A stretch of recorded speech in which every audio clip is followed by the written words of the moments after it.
mọi người nhá, đã đến với kênh của mình nhá. Hôm nay thì mình review cho mọi người xem thì anh em mình làm hôm nay cắt tủ bằng máy phất cối mọi người ạ.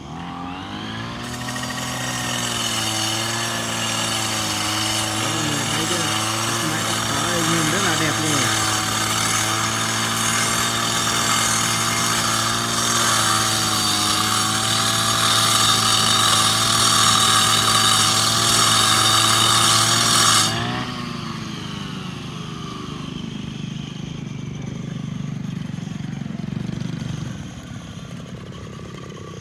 Ba bốn người đang kéo đây, hai em mình vừa cắt.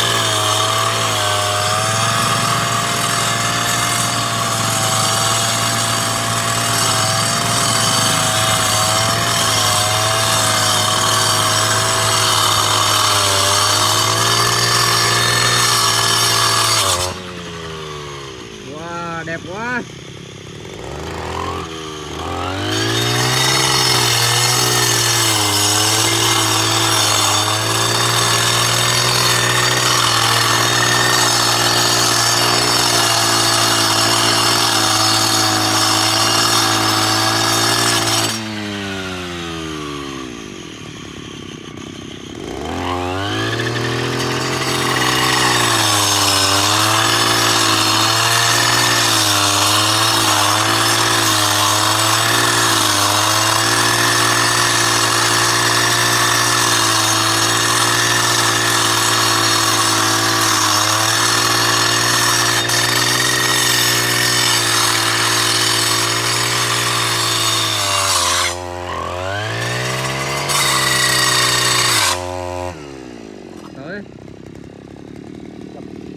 Đấy à?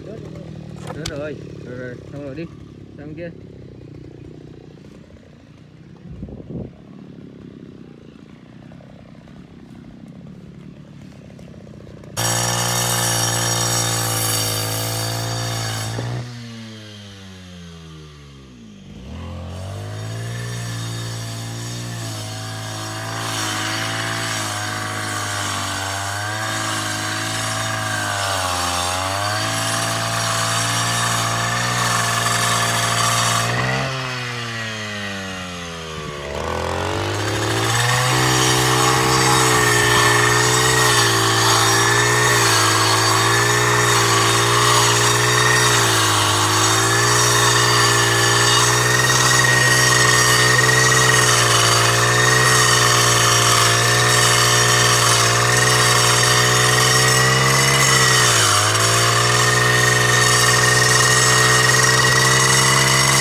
Đủ chưa? Đủ quay không? Ôi ơi ơi.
rồi.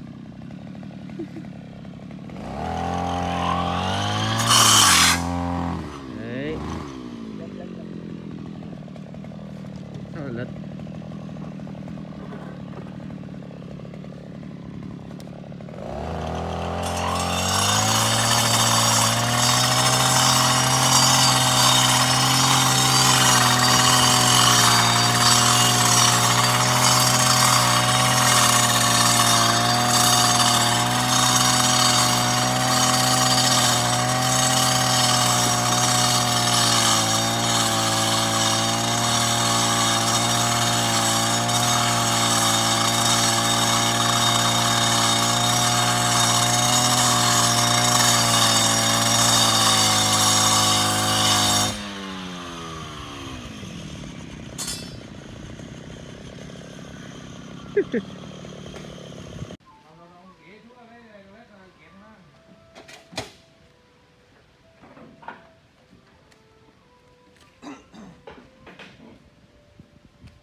Tại thằng Dương này nè, hôm qua tự nhiên khùng á, tự nhiên đi về tự nhiên rồi lại này.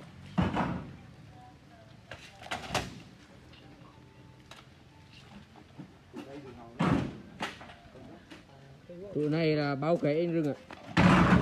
Thì chắc rồi. Rưng, qua về tao bảo là ông mà đi để tôi kiếm ông khác. Ai? Thế còn ông làm suốt cả ngày bao gì đâu. Ai? Vợ tao bảo ấy. Chết mày. Mày đi đỡ vợ mẹ tao. Tỉa mày nhá. Kéo mẹ đâu hôm nghe đủ 50 rồi mà chim số chưa cho rồi. Tao thì cứ càng cay nhá.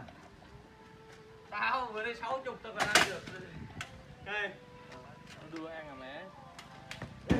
Về ăn dai ăn lâu chút. Mày sao Dạ dạo. ăn luôn à? Đụng mẹ thì chết thịt tươi thì ăn nó mau lấy mồm nó mau về đụng mẹ ăn cái nhai lâu chút.